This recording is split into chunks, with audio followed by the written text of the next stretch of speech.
नमस्कार सर्वांना. श्री स्वामी समर्थ. आपल्याला हवे तसे घडले की स्वामी आहेत आणि काही मनासारखे झाले नाही की आपण लगेच स्वामींना पारखू लागतो. पण स्वामींना पारखणे म्हणजे आपल्याच प्रारब्धाशी खेळण्यासारखे आहे. ते आपल्या कर्माचा हिशोब पूर्ण करून आपल्याला शुद्ध करत असतात. आजच्या व्हिडिओमध्ये आपण हेच जाणून घेणार आहोत की स्वामींना वारंवार पारखल्याने आपण त्यांच्या कृपेपासून कसे दूर जातो. अध्यात्म आणि स्वामींच्या भक्तीमध्ये पारखणे या शब्दाचा अर्थ अतिशय खोल आहे. जेव्हा आपण स्वामींना पारखतो तेव्हा आपण प्रत्यक्ष किंवा अप्रत्यक्षपणे त्यांच्यावर शंका घेत असतो. याचा अर्थ असा की आपल्या मनामध्ये स्वामींच्या सामर्थ्याबद्दल किंवा त्यांच्या अस्तित्वाबद्दल खात्री नसते.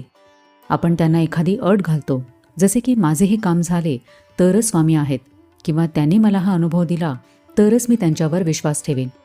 अशा प्रकारे आपण त्यांची परीक्षा घेतो. जणू काही आपण एखादी वस्तू बाजारामध्ये तपासून घेत आहे. पण भक्तीमध्ये शंका ही विषासारखी असते. जिथे शंका असते तिथे खरी भक्ती कधीच टिकत नाही, कारण भक्तीचा पायाच निशंक विश्वास हा असतो. विश्वासाचा अभाव. स्वामींवर विश्वास नसल्यामुळे नेहमी त्यांच्यावर शंका घेतली जाते.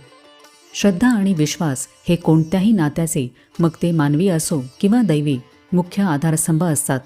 जेव्हा आपण एखाद्याला पारखतो तेव्हा त्याचा अर्थ असा होतो की आपला त्यावर पूर्ण विश्वास नाही. स्वामी हे पूर्ण ब्रह्म आहेत. त्यांच्यावर शंका घेणे म्हणजे त्यांच्या सामर्थ्यावर आणि प्रेमावर शंका घेण्यासारखे आहेत. स्वामी हे कोण बाहेरचे व्यक्ती नाहीत, तर आपले सद्गुरू आहेत. जर मनामध्ये सतत असे होईल का, स्वामी करतील का, असे प्रश्न असतील तर आपला विश्वास कच्चा आहे असे समजावे. स्वामींना तुमची पूजा अर्चा नंतर दिसते, आधी तुमच्या मनातील श्रद्धा दिसते. त्यामुळे कोणतीही अट न ठेवता स्वामी जे करतील ते माझ्या भल्याचेच असेल असा विचार करणे म्हणजेच खरा विश्वास आहे. शंका मनात असेल तर स्वामींची कृपा अनुभवायला अडथळा येतो. स्वामींना पारखणे म्हणजेच आपला अहंकार असतो. अनेकदा आपल्याला आपल्या हुशारीचा आणि तर्काचा खूप गर्व असतो. याच गर्वातून आपण स्वामींना पारखायला निघतो. आपल्याला वाटते की जे माझ्या बुद्धीला पटेल तेच खरे. पण स्वामींची लीला अगाध आहे. ती समजून घेण्याची ताकद आपल्यात नाही. स्वामींना पारखणे म्हणजे स्वतःच्याच अज्ञानाचे प्रदर्शन करण्यासारखे आहे. जो भक्त स्वतःला शून्य समजून स्वामींच्या समोर उभा राहतो त्याला स्वामींचे खरे दर्शन घडते. याउलट जो स्वतःला शहाणा समजून त्यांची परीक्षा घेतो त्याच्या हाती काहीच लागत नाही. जर स्वामी असेल तर असे का घडले हा प्रश्न विचारताना आपण विसरतो की ते आपल्या कल्याणासाठी काय योग्य आहे हे जाणतात. स्वतःला स्वामींपेक्षा जास्त जाणकार समजणे हाच मोठा अहंकार आहे. लक्षात ठेवा की स्वामींच्या दरबारामध्ये फक्त शरण आलेल्याला स्थान मिळते. स्वामींवर शंका घेणे म्हणजे आपल्या आध्यात्मिक प्रगतीमधला अडथळा असतो. अध्यात्म हा अनुभवाचा विषय आहे. जर आपण सतत माझे काम झाले तरच स्वामी आहेत किंवा त्यांनी चमत्कार दाखवला तरच मी मानेन अशा अटी घालत असू तर आपली भक्ती व्यापार बनते. अशा अटींमुळे आपली बुद्धी सतत संशयामध्ये गुरफटलेली राहते आणि आपण ध्यानाच्या किंवा भक्तीच्या सखोल अवस्थेपर्यंत पोहोचू शकत नाही. आपण आपल्या छोट्याशा बुद्धीने स्वामींना पारखायला जातो.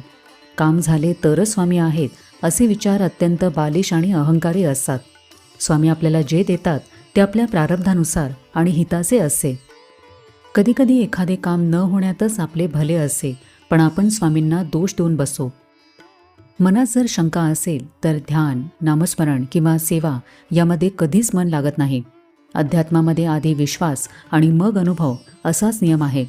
आपण मात्र आधी अनुभव मागतो आणि मग विश्वास ठेवतो. स्वामींना आपल्या कल्याणाची काळजी आपल्यापेक्षा जास्त असते, पण आपण त्यांना पारखण्यामध्ये आपली शक्ती वाया घालवतो. म्हणून प्रगतीसाठी संशय सोडा आणि स्वामींना पूर्णपणे शरण जा. प्रारब्ध आणि कर्मयोग.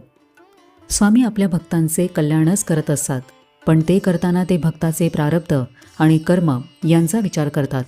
एखादी गोष्ट आपल्याला हवी तशी घडली नाही तर आपण लगेच स्वामींना पारखू लागतो. पण स्वामींना हे माहिती असते की आपल्यासाठी काय योग्य आहे आणि काय अयोग्य. एखादे संकट टळणे किंवा कर्माचे फळ भोगणे यामध्ये स्वामी आपल्याला शक्ती देतात. आपण मात्र माझे काम झाले तरच स्वामी आहेत अशी अट घालून त्यांना पारखत राहतो. ही मोठी चूक आहे. स्वामी आपल्या कर्माच्या गाठी सोडवत असताना आपण त्यांना दोष देणे म्हणजे त्यांच्या करुणेचा अपमान करण्यासारखे आहे. त्यामुळे स्वामींवर शंका घेण्यापेक्षा विश्वास ठेवा, कारण ते कर्माच्या पलीकडे जाऊन आपले कल्याणच करत असतात. अनन्य शरणागतीचे महत्त्व. स्वामींचे अभयवचन आहे की भिवू नकोस, मी तुझ्या पाठीशी आहे. हे वचन सार्थ ठरवण्यासाठी आपण अनन्य शरण जाणे आवश्यक असते. शरणागतीमध्ये का आणि कसे या प्रश्नांना जागा नसते. जेव्हा आपण पूर्णपणे समर्पित होतो तेव्हा स्वामी आपल्या आयुष्याची जबाबदारी घेतात. पण जेव्हा आपण त्यांना वारंवार पारखतो, शंका घेत राहतो, तेव्हा आपण ती जबाबदारी पुन्हा स्वतःच्या हातात घेतो आणि मग व्याकुळ होत राहतो.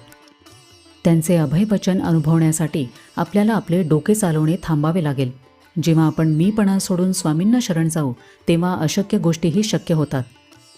जो भक्त म्हणतो की स्वामी जशी तुमची इच्छा, त्याला स्वामी कधीच अंतर देत नाहीत. स्वामींना पारखण्यापेक्षा त्यांना शरण जाण्यातच आपले खरे कल्याण असते. स्वामींना वारंवार पारखण्यामध्ये आपण आपला मौल्यवान वेळ आणि ऊर्जा विनाकारण वाया घालवतो. जेव्हा आपले मन सतत शंकेमध्ये अडकून पडते की स्वामी माझे काम करतील का, ते खरंच माझ्या पाठीशी आहेत का, अशा विचारांमुळे आपली मानसिक शक्ती खर्च होते. हीच ऊर्जा जर आपण नामस्मरण, सेवा किंवा स्वामींच्या शिकवणीनुसार वागण्यामध्ये लावली तर आपल्याला लवकर प्रचिती येईल. स्वामींना पारखण्यामध्ये वेळ घालवणारे लोक त्यांच्या प्रेमाचा अनुभव घेऊ शकत नाहीत. म्हणूनच नेहमी स्वामींवर विश्वास ठेवून समाधानाने जगावे. स्वामींच्या मार्गामध्ये अनुभव महत्त्वाचा असतो, पण तो घेण्यासाठी आधी विश्वास असावा लागतो.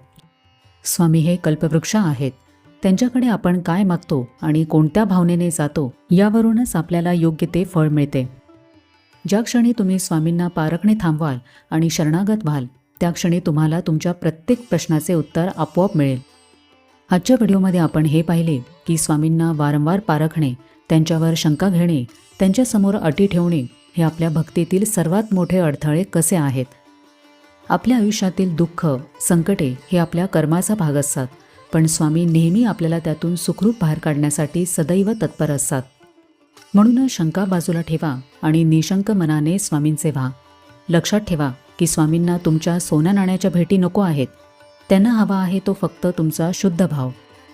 अशक्यही शक्य करतील स्वामी, हा अनुभव घेण्यासाठी अट फक्त एकच आहे, ते म्हणजे स्वामींवर निशंक विश्वास ठेवणे. तर कसा वाटला आजचा व्हिडिओ हे मला कमेंट करून नक्की सांगा. आपण भेटूया आता पुढच्या व्हिडिओमध्ये. तोपर्यंत सगळ्यांना श्री स्वामी समर्थ.